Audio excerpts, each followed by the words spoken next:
आज है 6 अगस्त 2026 दिन गुरुवार। Welcome back to clean news MP. चलिए देखते हैं मध्य प्रदेश की 25 फटाफट बड़ी खबरों को। इससे पहले आप न्यूज को कहां से देख रहे हैं हमें कमेंट में बताना बिल्कुल ना भूलें। साथ ही हमारे फेसबुक पेज को भी फॉलो करें। फेसबुक पेज का लिंक डिस्क्रिप्शन में दिया गया है। एमपी में सारा की 75 फाइल्स फिर खुली। निवेशकों का पैसा लौटाने सीआईडी ने तेज की जांच। मध्य प्रदेश में चिटफंड कंपनीज के खिलाफ पुलिस ने कार्रवाई तेज कर दी। लोगों की मेहनत की कमाई फंसाने वाली कंपनीज की जांच अब सीआईडी कर रही है। इस कड़ी में सहारा से जुड़ी करीब 75 बंद फाइल्स दोबारा खोली जा रही हैं। सीआईडी की अलग अलग टीम्स 11 मामलों की जांच में जुटी है, जिनमें कई कंपनीज के अंतर्राज्यीय नेटवर्क का खुलासा हुआ। जांच में मुंबई, राजस्थान, महाराष्ट्र, हरियाणा और दिल्ली तक कनेक्शन सामने आए।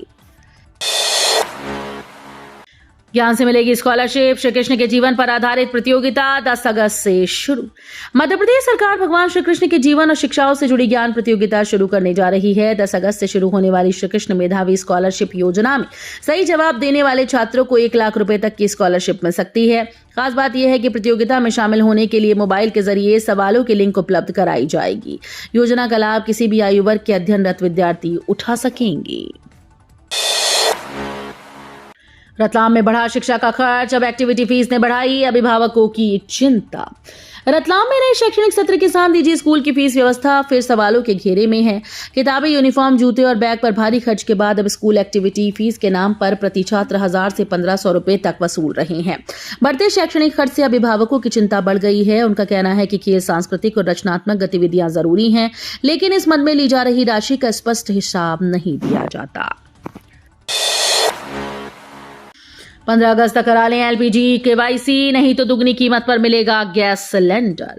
घरेलू एलपीजी गैस उपभोक्ताओं के लिए जरूरी खबर है। खाद्य विभाग और जिला प्रशासन ने 15 अगस्त तक सभी घरेलू गैस कनेक्शंस की केवाईसी अनिवार्य कर दी। तय समय तक प्रक्रिया पूरी न करने पर उपभोक्ताओं को घरेलू नहीं बल्कि कमर्शियल दर पर गैस सिलेंडर खरीदना होगा। वर्तमान में घरेलू सिलेंडर करीब 1004 रुपए का है, जबकि कमर्शियल सिलेंडर के लिए लगभग 2182 रुपए चुकाने पड़ सकते हैं। दतिया उपचुनाव हार के बाद नरोत्तम मिश्रा का बड़ा बयान, नाराजगी की खबरों को बताया झूठ। दतिया उपचुनाव में भाजपा की हार के बाद सियासी चर्चाओं के बीच पूर्व मंत्री नरोत्तम मिश्रा ने भाजपा प्रत्याशी आशुतोष तिवारी से मुलाकात कर सभी अटकलों पर विराम लगाने की कोशिश की। उन्होंने सोशल मीडिया पर चल रही नाराजगी की खबरों को पूरी तरह से भ्रामक और निराधार बताया। एक्स पर तस्वीर साझा करते हुए नरोत्तम मिश्रा ने कार्यकर्ताओं से अपील की कि वे कोई ऐसी टिप्पणी या गतिविधि न करें जिससे पार्टी संगठन या आशुतोष तिवारी की छवि और हितों को भी किसी तरह का नुकसान पहुंचे। मध्य प्रदेश कांग्रेस में बड़ा संगठनात्मक फेरबदल, सभी विभाग और प्रकोष्ठ तत्काल प्रभाव से भंग। मध्य प्रदेश कांग्रेस में बड़ा संगठनात्मक बदलाव किया गया। प्रदेश कांग्रेस कमेटी के अंतर्गत गठित सभी विभागों, प्रकोष्ठों और उनकी सभी स्तर की इकाइयों को तत्काल प्रभाव से भंग कर दिया गया। कांग्रेस के प्रदेश प्रभारी हरीश चौधरी ने इस संबंध में आदेश जारी किए। जारी पत्र के अनुसार ये फैसला अखिल भारतीय कांग्रेस कमेटी के निर्देशों और संगठनात्मक पुनर्गठन की प्रक्रिया के तहत लिया गया। भोजशाला में वाग्देवी की वापसी की पहल पर धार में जश्न, मंदिर पक्ष ने बांटी मिठाइयां। धार की भोजशाला एक बार फिर से चर्चा में है। सुप्रीम कोर्ट में प्रस्तावित सुनवाई भले ही नहीं हो सकी, लेकिन मां वाग्देवी की प्रतिमा भारत लाने की दिशा में केंद्र सरकार की पहल का मंदिर पक्ष ने स्वागत किया। भोजशाला परिसर के बाहर आतिशबाजी कर मिठाइयां बांटी गई।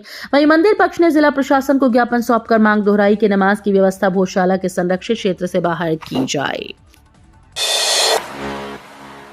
27% ओबीसी आरक्षण पर हाईकोर्ट में अंतिम बहस पूरी, फैसला सुरक्षित।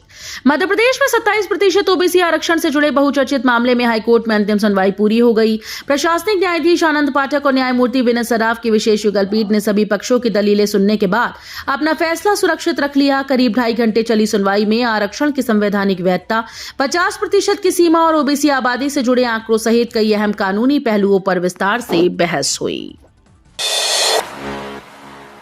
डकैतों की बीहड़ों में अब बाघों की दहाड़, चित्रकूट के जंगलों की बदली पहचान।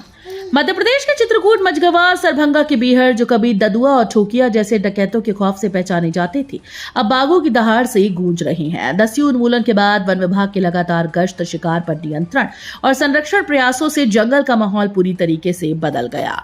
पहले पन्ना से भटककर आने वाले बाघ यहाँ टिक नहीं पाते थे, लेकिन अब ये क्षेत्र उनके लिए सुरक्षित आवाज बनता जा रहा है। गुलाटी वाले बयान पर घिरे नरेंद्र सिंह तोमर, कुशवाहा समाज से मांगी माफी। मध्य प्रदेश विधानसभा अध्यक्ष नरेंद्र सिंह तोमर ने कुशवाहा समाज पर दिए अपने विवादित गुलाटी बयान को लेकर माफी मांगी। दतिया उपचुनाव के दौरान दिए गए इस बयान के बाद विवाद बढ़ने पर उन्होंने लिखित माफीनामा जारी कर अपने शब्दों पर खेद जताया। तोमर ने कहा कि यदि उनकी टिप्पणी से किसी की भावनाएं आहत हुई तो वो अपने शब्द वापस लेते हैं और इसके लिए क्षमा चाहते हैं। 10 साल प्रोफेसर अनुभव की अनिवार्यता हटेगी, विधानसभा में नया विधेयक लाएगी सरकार। Madhya Pradesh medical science university के कुलपति की नियुक्ति से जुड़ी शर्तों में बदलाव होने जा रहा है। सरकारी मेडिकल कॉलेज में प्रोफेसर के रूप में 10 साल के अनुभव की अनिवार्यता को लेकर हाईकोर्ट में चुनौती दी गई थी। सुनवाई के दौरान राज्य सरकार ने स्पष्ट किया कि इस प्रावधान को हटाने के लिए विधानसभा में नया विधेयक लाया जाएगा।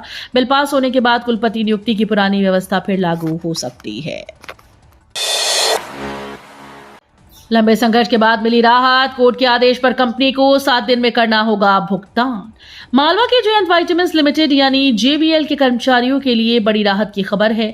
करीब 29 साल के लंबे इंतजार और संघर्ष के बाद अब श्रमिकों को उनकी ग्रेच्युटी राशि मिलने का रास्ता साफ हो गया। श्रम अधिकारी ने कंपनी प्रबंधन को भुगतान के अंतिम आदेश जारी कर दिए। उपादान अधिनियम 1972 के तहत 23 कर्मचारियों की लंबित राशि का भुगतान करने के निर्देश दिए गए। छठ महापर्व को मिलेगी वैश्विक पहचान, यूनेस्को धरोहर सूची में शामिल कराने की तैयारी। छठ महापर्व को वैश्विक पहचान दिलाने की दिशा में भारत ने बड़ा कदम उठाया। केंद्र सरकार मॉरिशस के साथ मिलकर छठ को यूनेस्को की अमूर्त सांस्कृतिक विरासत की प्रतिनिधि सूची में शामिल कराने की तैयारी कर रही है। इससे सूर्य उपासना, लोकगीतों और इस पर्व से जुड़ी सांस्कृतिक परंपराओं को अंतर्राष्ट्रीय मंच मिलेगा। भारत अपनी ऐतिहासिक और सांस्कृतिक धरोहरों को वैश्विक पहचान दिलाने के साथ साथ उन्हें वापस लाने के प्रयास भी तेज कर रहा है। भोपाल में बच्चों में बड़ी विटामिन डी की कमी, डॉक्टर्स ने पेरेंट्स को किया अलर्ट। भोपाल में बच्चों के स्वास्थ्य को लेकर चिंता बढ़ाने वाली खबर सामने आई। सरकारी और निजी अस्पतालों में जांच के दौरान बड़ी संख्या में बच्चों में विटामिन डी, आयरन और विटामिन B12 की कमी पाई जा रही है। डॉक्टर इसे हिडन हंगर यानी छिपा कुपोषण बता रहे हैं। विशेषज्ञों के अनुसार जंक फूड की बढ़ती आदत, ज्यादा स्क्रीन टाइम, खेल कूद में कमी और धूप से दूरी इसकी बड़ी वजह बन रही है। एमपी में बस सफर हुआ महंगा, किराए में 75% तक बढ़ोतरी, अब न्यूनतम टिकट 10 रुपए। मध्य प्रदेश में बस से सफर करने वालों को अब ज्यादा किराया देना होगा। परिवहन विभाग ने बस किराए में 25 से 75% तक बढ़ोतरी की अधिसूचना जारी कर दी। नई व्यवस्था के तहत सामान्य बसेस का मूल किराया अब 2 रुपए प्रति किलोमीटर तय किया गया है। वहीं न्यूनतम टिकट की कीमत 10 रुपए होगी। विभाग के अनुसार ईंधन की बढ़ती कीमतों और संचालन खर्च को देखते हुए ये बदलाव किया गया। एमपी का मिनी हॉलैंड बना धार का रूपाखेड़ा, फूलों की खेती से बदली किसानों की किस्मत। मध्य प्रदेश के धार जिले का रूपाखेड़ा गांव अपनी नई पहचान बना रहा है। कभी पारंपरिक खेती और मौसम की मार से परेशान रहने वाले किसान अब आधुनिक तकनीक से फूलों की खेती कर रहे हैं। बदनावर विकासखंड का ये गांव पॉली हाउस और शेडनेट हाउस के जरिए गुलाब, जरबेरा, लिलियम, जिप्सोफिला और कई हाई क्वालिटी फूलों का उत्पादन कर रहा है।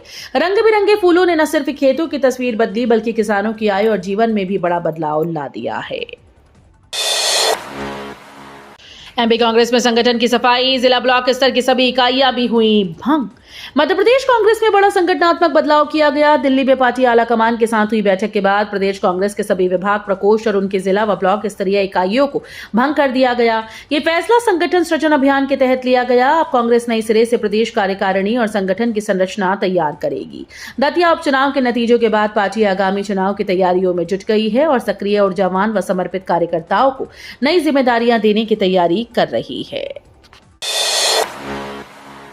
कैंपस में सजेगा चुनावी मैदान, 2028 की सियासत के लिए युवा चेहरों की तलाश शुरू। मध्य प्रदेश में करीब 9 साल बाद होने जा रहे छात्र संघ चुनाव ने सियासी हलचल तेज कर दी। सितंबर के पहले 10 दिनों में चुनाव कराने की तैयारी के बीच एबीवीपी और एनएसयूआई ने अपनी रणनीति तेज कर दी। दोनों संगठन युवाओं को जोड़ने और कैंपस पे पकड़ मजबूत करने में जुटे हैं। माना जा रहा है कि ये चुनाव सिर्फ छात्र प्रतिनिधियों का चयन नहीं बल्कि 2028 विधानसभा चुनाव से पहले राजनीतिक ताकत परखने का मौका भी है।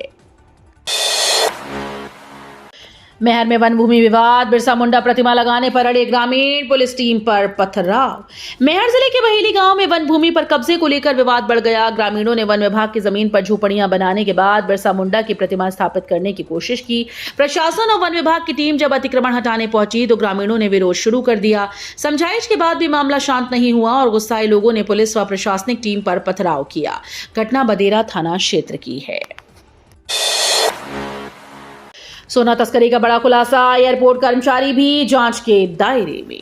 इंदौर के देवी अहिल्याबाई होलकर अंतर्राष्ट्रीय एयरपोर्ट पर सोना तस्करी का बड़ा मामला सामने आया। अबू धाबी से आई एयर इंडिया एक्सप्रेस की फ्लाइट के एक यात्री से DRI ने करीब 1 किलो सोना बरामद किया, जिसकी कीमत 2 करोड़ रुपए से अधिक बताई जा रही है।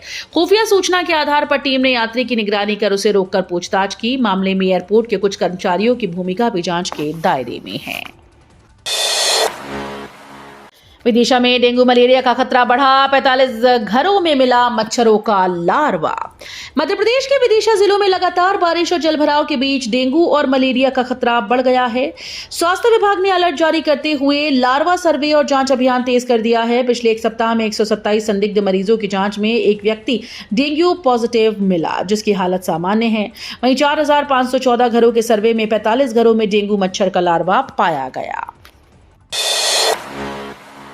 इंदौर में MY अस्पताल के फार्मासिस्ट के ठिकानों पर छापा, इसे 108% ज्यादा संपत्तियों का खुलासा। आर्थिक अपराध प्रकोष्ठ ने MY अस्पताल में पदस्थ फार्मासिस्ट राकेश गोरखे के ठिकानों पर छापामार कार्रवाई कर आय से अधिक संपत्ति का खुलासा किया। जांच एजेंसी सरकारी दवाओं के स्टॉक में हुई भ्रष्टाचार की जांच कर रही थी। इसी दौरान करोड़ों की संपत्ति के दस्तावेज हाथ लगे और एक साथ 5 स्थानों पर छापे मारे गए। प्रारंभिक जांच में आरोपित की वैध आय से 108% अधिक संपत्ति सामने आई। 10 अगस्त से पहली बार भोपाल पटना के बीच शुरू होगी सीधी उड़ान। किसी समय एयर इंडिया की सहयोगी कंपनी रही एयरलाइंस एयर पहली बार भोपाल का पटना से हवाई कनेक्शन जोड़ने जा रही है। कंपनी 10 अगस्त से भोपाल पटना के बीच उड़ान शुरू कर रही है। इसका संचालन सप्ताह में 3 दिन होगा। एलायंस एयर अब सरकारी कंपनी है। MP में खुलेंगे 750 नए मॉडल स्कूल। सरकारी स्कूल के बच्चे किस तरह प्रैक्टिकल लर्निंग के जरिए कठिन विषयों को आसानी से समझ रहे हैं, इस दौरान शिक्षा व्यवस्था को लेकर राज्य सरकार के विजन पर भी बात हुई। मध्य प्रदेश में फिलहाल 368 सांदीपनी विद्यालय संचालित हो रहे हैं, जिसमें लाखों बच्चे गुणवत्तापूर्ण शिक्षा हासिल कर रहे हैं। सरकार का लक्ष्य इस संख्या को बढ़ाकर 750 विद्यालयों तक ले जाने का है, ताकि हर इलाके के बच्चे को आधुनिक शिक्षा मिल सके। मध्य प्रदेश के कृषि मंडियों में अधिनियम 2026 लागू, अब व्यापार करना पड़ेगा महंगा। मध्य प्रदेश के कृषि उपज मंडियों में 17 साल बाद मंडी संचालन व भू संरचना को लेकर के अधिनियम में बदलाव करते हुए अधिनियम 2026 लागू कर दिया गया है। व्यापारियों को कृषि मंडी में भूखंड से लेकर लीज की दर महंगी पड़ेगी। अनुज्ञप्ति पर 30 साल की लीज पर मिलने वाले भूखंड अथवा गोदाम की लीज दर 40 रुपए वर्ग मीटर निर्धारित की गई है। तो ये थी आज की 25 फटाफट बड़ी खबरें। अगर आपको न्यूज पसंद आई हो तो वीडियो को लाइक और शेयर जरूर करें। धन्यवाद।